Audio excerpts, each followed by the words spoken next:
Price the lord. Good news ಶುಭ ವಾರ್ತೆಗೆ ಮತ್ತೊಂದು ಸಾರಿ ನಿಮ್ಮೆಲ್ಲರನ್ನು ಕೂಡ ಸ್ವಾಗತಿಸ್ತಾ ಇದ್ದೇನೆ. ಈ ದಿನದ ವಾಕ್ಯ ಭಾಗಕ್ಕಾಗಿ ಇಬ್ರಿಯರಿಗೆ ಬರೆದ ಪತ್ರಿಕೆ 6ನೇ ಅಧ್ಯಾಯದಲ್ಲಿ 14ನೇ ವಚನವನ್ನ ನಾವು ನೋಡ್ತಾ ಇದ್ದೇವೆ. ಈ ವಾಕ್ಯ ರೀತಿಯಾಗಿ ಹೇಳ್ತದೆ, ನಿಜವಾಗಿ ನಿಮ್ಮನ್ನ ಆಶೀರ್ವದಿಸುವೆನು, ನಿಮ್ಮನ್ನು ಹೆಚ್ಚಿಸುವೆನು ಎಂದು ಹೇಳಿದ್ದಾನಷ್ಟೇ ಎಂಬುದಾಗಿ.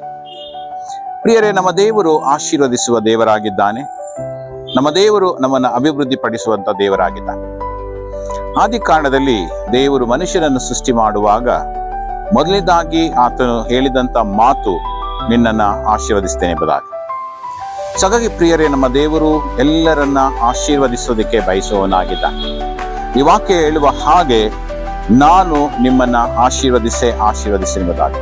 ಏಕೆಂದ್ರೆ ನಾವು ಆತನ ಮಕ್ಕಳಾಗಿದ್ದೇವೆ. ಪ್ರಿಯ ತಂದೆ ತಾಯಿಗಳಾದಂಥ ನಮ್ಮ ತಂದೆ ತಾಯಿಗಳು ನಮ್ಮ ಮಕ್ಕಳನ್ನು ಯಾವಾಗಲೂ ಆಶೀರ್ವಾದದಿಂದ ಕಾಣುವುದಕ್ಕೋಸ್ಕರ ಬಯಸುವಂತವರಾಗಿದ್ದಾರೆ. ಅದೇ ರೀತಿಯಲ್ಲಿ ನಮ್ಮ ಪರಲೋಕದ ತಂದೆ ಕೂಡ ಈ ಒಂದು ಸಮಯದಲ್ಲಿ ವಾಕ್ಯದ ಮೂಲಕವಾಗಿ ಮಾತನಾಡ್ತಾ ಇದ್ದಾನೆ, ನಿಮ್ಮನ್ನ ಆಶೀರ್ವದಿಸುವೆನು, ಮತ್ತೆ ನಿಮ್ಮನ್ನು ಹೆಚ್ಚಿಸುವೆನು.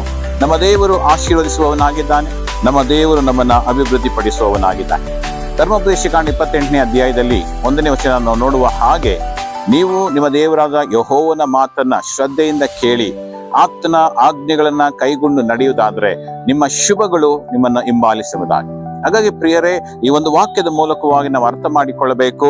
ನಾವು ಆಶೀರ್ವದಿಸಲ್ಪಡಬೇಕಾದ್ರೆ, ನಾವು ಹೆಚ್ಚಿಸಲ್ಪಡಬೇಕಾದ್ರೆ ದೇವರ ವಾಕ್ಯವನ್ನ ನಾವು ಕೇಳುವಂತವರಾಗಿರ್ಬೇಕು. ಆ ವಾಕ್ಯದ ಅನುಸಾರವಾಗಿ ನಾವು ನಡೆಯುವಂತವರಾಗಿದ್ದಾಗ ಈ ವಾಗ್ದಾನಗಳು ನಮ್ಮ ಜೀವಿತದಲ್ಲಿ ನೆರವೇರುವಂತದ್ದಾಗಿದೆ ಪ್ರಿಯರೇ. ಹಾಗಾಗಿ ಈ ಒಂದು ಮುಂಜಾನೆ ಸಮಯದಲ್ಲಿ ಈ ಒಂದು ವಾಕ್ಯವನ್ನು ಕೇಳ್ತಿರತಕ್ಕಂತ ನಮ್ಮೆಲ್ಲರ ಸಂಗಡ ದೇವರು ಮಾತನಾಡುವುದೇನೆಂದ್ರೆ, ನಾನು ನಿಮ್ಮನ್ನ ಆಶೀರ್ವದಿಸ್ತೇನೆ, ನಾನು ನಿಮ್ಮನ್ನ ಹೆಚ್ಚಿಸ್ತೇನೆ ಎಂಬುದಾಗಿ.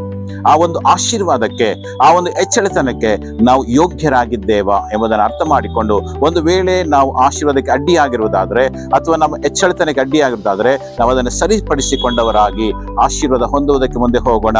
ದೇವರು ಈ ಒಂದು ವಾಕ್ಯಗಳ ಮೂಲಕವಾಗಿ ನಮ್ಮನ್ನು ಆಶೀರ್ವದಿಸಲಿ. ಪ್ರಾರ್ಥನೆ ಮಾಡಿಕೊಳ್ಳೋಣ. ತಂದೆಯಾದ ದೇವರೇ, ನಿನ್ನ ವಾಕ್ಯವನ್ನು ಹೇಳಿದ ಪ್ರಕಾರ ನಾನು ನಿಮ್ಮನ್ನು ಆಶೀರ್ವದಿಸನು, ನಾನು ನಿಮ್ಮನ್ನು ಹೆಚ್ಚಿಸುವೆನೆಂಬುದಾಗಿ ಹೇಳಿದ ಪ್ರಕಾರ ಅಪ್ಪ, ಆಶೀರ್ವಾದಗಳನ್ನ ಪಡೆದುಕೊಳ್ಳುವುದಕ್ಕೆ ನಮ್ಮನ್ನ ಸಿದ್ಧಪಡಿಸು. ನಮ್ಮನ್ನ ಕರ್ತನೆ ಹೆಚ್ಚಳತನಕ್ಕೆ ನಮ್ಮನ್ನ ಸಿದ್ಧಪಡಿಸು. ನಿನ್ನ ವಾಗ್ದಾನಗಳು ನೋಡುತ್ತಿರುವಂತ ಪ್ರತಿಯೊಬ್ಬೊಬ್ಬರ ಜೀವಿತದಲ್ಲಿ ಕಾರ್ಯರೂಪಕ್ಕೆ ಬರುವ ಹಾಗೆ ಸಹಾಯ ಮಾಡು. ಯಾರು ಕರ್ತನೆ ಕುಗ್ಗುವಿಕೆ ಸೋತುವಿಕೆಯಲ್ಲಿದ್ದಾರೋ ಅವರನ್ನ ಆಶೀರ್ವದಿಸು. ಯಾರು ಕರ್ತನೆ ಬಂಧನಗಳಲ್ಲಿದ್ದಾರೋ ಅವರನ್ನು ಆಶೀರ್ವದಿಸು. ಯಾರು ಕರ್ತನೆ ಬಡತನದಿಲ್ಲದ ಅವರನ್ನು ಹೆಚ್ಚಿಸು ಎಂಬುದಾಗಿ ನಾವು ಪ್ರಾರ್ಥಿಸ್ತೇವೆ. ಹಾಗೆ ನೀನು ಮಾಡುವುದಕ್ಕಾಗಿ ಸ್ತೋತ್ರ. ನೀನು ಬನ್ನಿ, ಮಹಿಮೆ ಹೊಂದಿಕೋ. ಯೇಸು ನಾಮದಲ್ಲಿ ಪ್ರಾರ್ಥಿಸ್ತೇವೆ ತಂದೆಯಾದ ದೇವರೇ. Praise the Lord. ದೇವರು ನಿಮ್ಮನ್ನ ಆಶೀರ್ವದಿಸಲಿ.